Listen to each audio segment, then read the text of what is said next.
La moció que presenta l'extrema dreta avui sobre polítiques socials ens permet, més enllà de manifestar el nostre rebuig absolut a tot allò que escriuen, a tot allò que diuen, a tot allò que pensen i de la manera que ho diuen, a utilitzar el temps que tenim en aquest faristol a poder explicar-nos a la ciutadania i fer èmfasi en dues qüestions.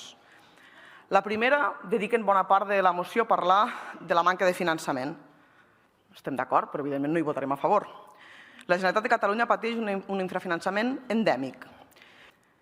La segona cosa que ens permet fer és condemnar el racisme, com ja s'ha fet en les altres persones que m'han precedit, assenyalar la incoherència i la política de l'odi.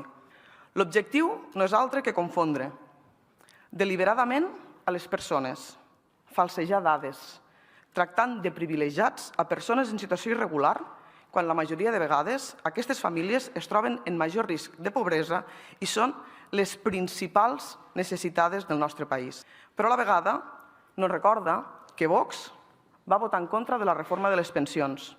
Vox va votar en contra d'ampliar les prestacions socials, en contra de construir habitatge públic, en contra de la llei 123 que modifica el Codi Civil i que dona eines per combatre les ocupacions delinqüencials, el que demostra i corrobora que és una moció populista en el seu conjunt i incoherent en tots els seus extrems. És l'únic antídot que tenen per treure's aquest feixisme que els surt per les venes.